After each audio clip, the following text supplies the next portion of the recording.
اذان کیوں دی جاتی ہے، پہلے اس کو سمجھیں۔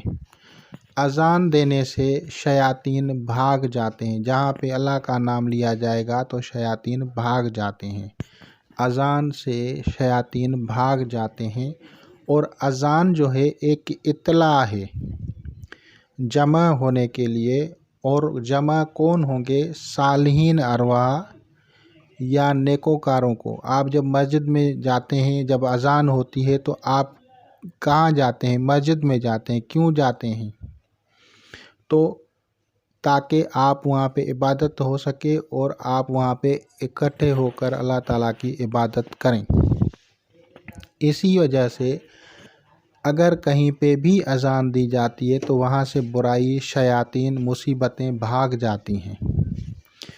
اب یہ علماء روحانیت نے شرط رکھی ہے کہ جب آپ اذان دیں گے صاحب مزار کے ہر جو ہے کونے پہ، تو صاحب مزار کو اطلاع ہوتی ہے کہ اس بندے سے ملاقات کرنی ہے۔ اب عمل کے لیے بہت سارے اعمال ہیں آپ کے پاس، کوئی کون سا عمل پڑھتا ہے، کوئی کون سا عمل پڑھتا ہے۔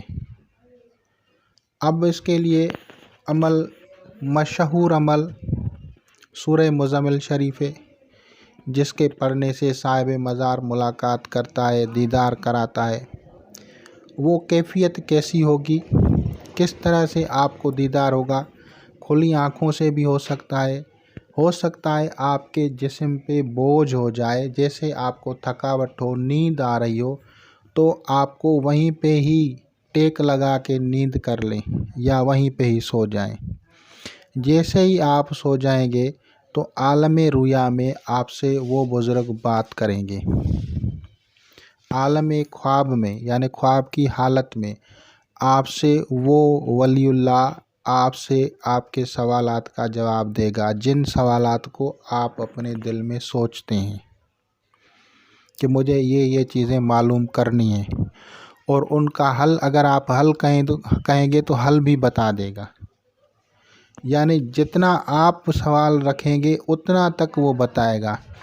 یہ مقدس ہستیاں بڑے ہی مصروف ہوتی ہیں نورانی اور اسپرچول دنیا میں، ان کو وقت نہیں ہوتا کہ آپ کے پاس گھنٹوں جواب دیں، صرف جواب دے کے اسی وقت چلے جائیں گے۔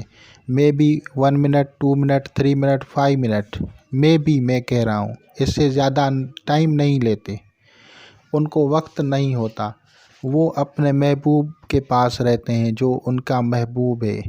کوئی مدینہ پاک میں رہتا ہے، ان کی روح رہتی ہے، کسی کی روح جو ہے مقدس مقامات پہ ہوتی ہے، تو وہ وہاں پہ ہوتی ہیں، آپ لوگوں کے سامنے صرف آپ کے جواب کو دے کے وہیں سے ہی چلی جاتی ہے۔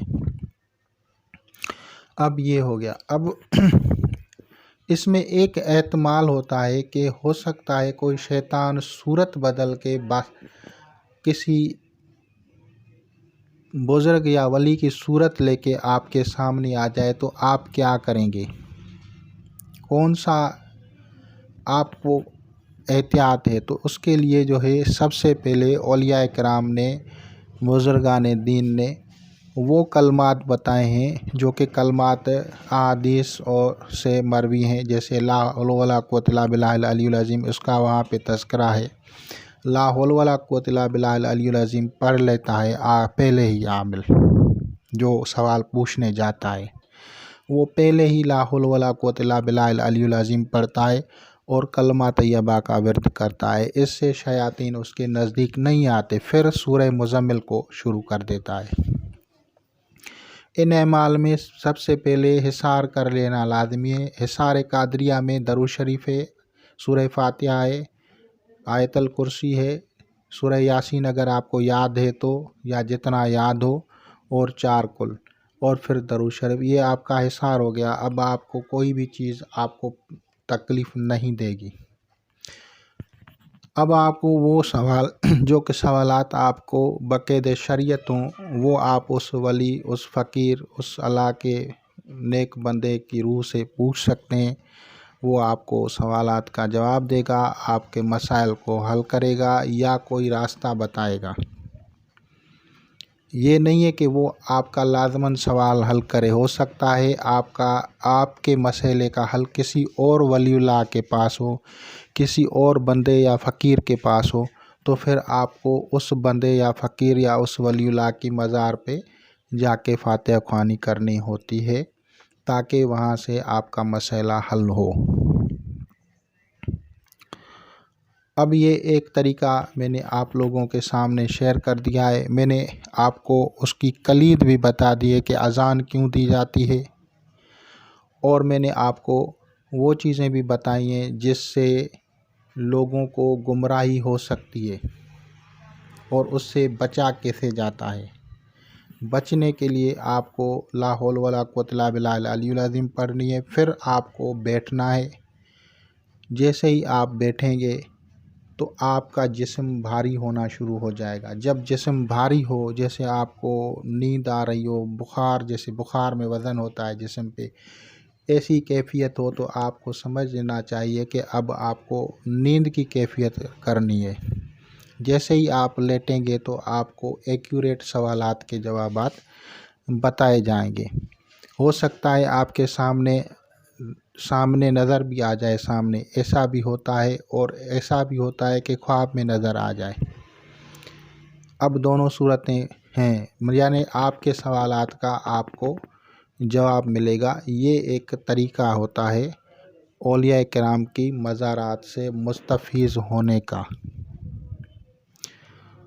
دوسری بات یہ ہوتی ہے کہ جن مزارات پہ آپ جاتے ہیں، آپ نے فاتحہ خوانی کی، آپ گھر آئیں، جس بزرگ یا ولی کی روح آپ کو رات کو خواب میں ملنے آئے تو سمجھ لیں اس کی روح آپ کی روح سے متصل ہے۔ اب یہاں سے آپ کو روحانی فیض ملے گا۔ آپ روزانہ اس کو باقاعدگی سے فاتحہ خوانی کریں، اس کے لیے ایصال ثواب کریں، اس کے نام کی جو ہے چیزیں بانٹیں، نیاز اس کی دیں، تو اس سے بھی وہ بزرگ، وہ ولی آپ کو فیض دے گا۔ میں نے ایک آسان طریقہ بتایا ہے۔ بہت سارے لوگ جاتے ہیں جب مزارات پہ تو دعائیں مانگتے ہیں، ہمیں بیٹا ہو، ہمیں بیٹا ہو، تو وہ ان کا کبھی کبھی کام ان کے اس بزرگ کے پاس نہیں ہوتا، تو عمومی لوگوں کے لیے یہ مسائل ہوتے ہیں۔